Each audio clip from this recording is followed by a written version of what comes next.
మరి ప్రభుత్వము వాగ్దానం చేసిన తర్వాత కూడా ఎగ్జామ్స్ నిర్వహించట్లేదు, అదేవిధంగా ఉద్యోగాలు ప్రకటన జరగట్లేదు. పబ్లిక్ సర్వీస్ కమిషన్ మీద ఆక్రోషంతో ఆ ఒక ఆవేదనతో విద్యార్థుల భవిష్యత్తు ఈరోజు పాడైపోతుంది. కాబట్టి నిరాహార దీక్షకు ఒక స్టెప్ తీసుకుని జరిగింది. ఇప్పుడే పోలీసులు కూడా వారిని హైదరాబాద్ లో ఉన్నట్టు ప్రభుత్వ హాస్పిటల్ తీసుకొచ్చారు. ఐసీయూలో ఉన్నాడు. కండిషన్ కొన్ని పెట్రోల్ అయినవన్నీ కూడా డ్యామేజ్ అవుతున్న విషయం చెప్పారు.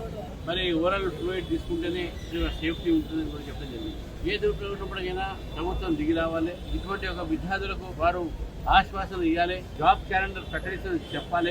అదేవిధంగా వారు ఏ యూత్ డిక్లరేషన్ చేశారో ఉద్యోగాలు నియామకాల్లో మాత్రం తప్పకుండా ప్రభుత్వం చర్య తీసుకోవాల్సిన అవసరం ఉంది.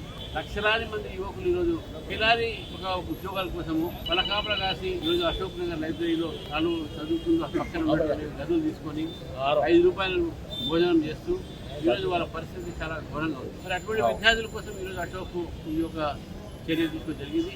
అశోక్ గారి పట్ల మాకు సింపతి ఉన్నది. మరి వారు ఈరోజు వారి భార్యని కలిశారు, డాక్టర్స్ని కలిశారు. వారి పరిస్థితి రోజు క్షీణిస్తున్నది. మరి ప్రభుత్వం ఇప్పటికైనా ఏదైనా ప్రకటిస్తే అతను ఈ యొక్క ఉద్యమాన్ని, ఈ యొక్క నిరాదీక్ష విరమించుకునే అవకాశాలు ఉన్నాయి.